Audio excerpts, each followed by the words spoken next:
नमस्कार मित्रांनो, हा विषय आपल्या ग्रामपंचायतचा का तर आपल्या ग्रामसभेमध्ये किंवा आपल्या ग्रामपंचायतला जो काही निधी येतो, पाणी कर असो, घर टॅक्स असो, एवढे सारे खूप सारे निधी आणि खूप साऱ्या ज्या गोष्टी आहेत त्या आपल्या ग्रामपंचायतला मिळतात, तरीसुद्धा आपल्या गावाची परिपूर्ण म्हणजे आपलं गाव जे आहे ते परिपूर्ण बदल आपल्या गावामध्ये आपल्याला दिसत नाही. तर हे का होत आहे, तर आपण स्वतः जे आहे ते जागरूक नाही आहे. ह्या कारणामुळे आपल्याला ह्या गोष्टी फेस करावं लागत आहे आणि त्यासाठी आपल्यामध्ये लोकांमध्ये आज झगड्याचं वातावरण निर्माण होत आहे. तर ह्या गोष्टी नाही झाल्या पाहिजे, त्यासाठी तुम्ही प्रत्येकाने जाऊन ग्रामपंचायतला प्रश्न विचारणं काळाची गरज. मित्रांनो, आपल्या देशाचा, आपल्या घराचा आणि आपल्या गावाचा जर कुठं विकास थांबलेला असेल तर तो आहे आपल्या स्वतःच्या जवळ.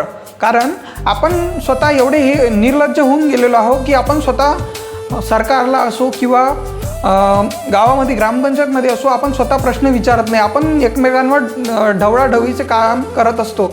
ह्या विचारण तो विचारण, यामध्ये आपण आपला अमूल्य वेळ जो आहे तो वाया घालत असतो.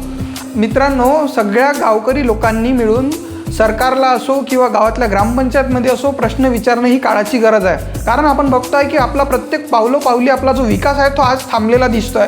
मुलांना चांगली प्रॉपर शाळा मिळत नाही. 36,000 शाळा आपल्या महाराष्ट्रामध्ये बंद पडलेल्या आहे आणि गोरगरीब लोक जे आहेत ते जे बिचारे स्वतःचं जेवण 2 टाईमचं प्रॉपर करू नाही शकत, ते आपल्या मुलांना शिक्षण कुठून देईन.